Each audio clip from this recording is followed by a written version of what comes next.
A value play from you, Pearce. Obviously, you went in a different direction there. Who do you like at value?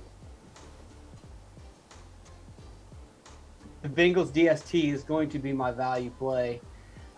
It seems like an obvious play to me. You got a front four that's going to get pressure on Stafford. They can leave their DBs back into coverage, take advantage of the interceptions, and we've seen this before. I mean, we look back at that Kansas City game. Patrick Mahomes was scrambling for his life. He has a top 5 offensive line, and they couldn't protect him. Los Angeles is going to run the same issue. They've seen this type of defense before. The Tennessee Titans scored 16 DKFP against the Rams earlier this season. They don't have a good secondary. They have a good front four. They got pressure on Matt Stafford.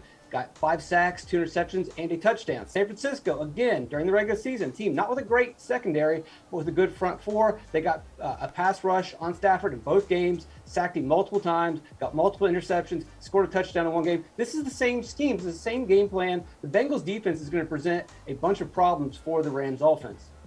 You know, Matt, I'm compelled to mention kickers are people too. Yeah, I'm a little worried that the kickers are the chalk value play, so I'm gonna continue to stay away from them.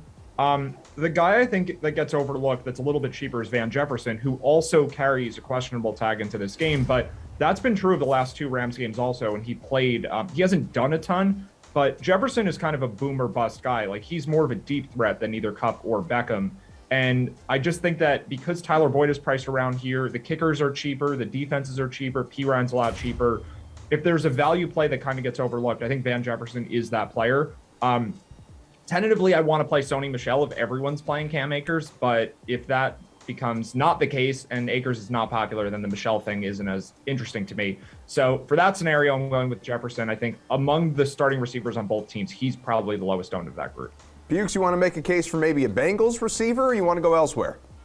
I think Kendall Blanton is somebody that will probably get more popular once Tyler Higbee, if he ends up being ruled out, as a value play with 4,600 against a defense that has struggled to defend against his position to begin with. And once we saw Higbee go out of that game, Blanton caught all 5 of his targets for 57 yards, 10.7 DraftKings fantasy points. Didn't rock anyone's world with that output there, but at that price range, I mean, look at the quote unquote value plays you have available. Do you feel comfortable playing any of these guys? Not really. Like, we keep saying Ryan's a value play. Good Lord. If that's what the bar is, I want nothing to do. That is an awful value play. He can't catch for anything. He's on 3rd downs, and he can't even do his job when he's down on the field at 3rd down. He fumbled like 2 balls when he was right to him. Quick checkdowns. Can't even catch that.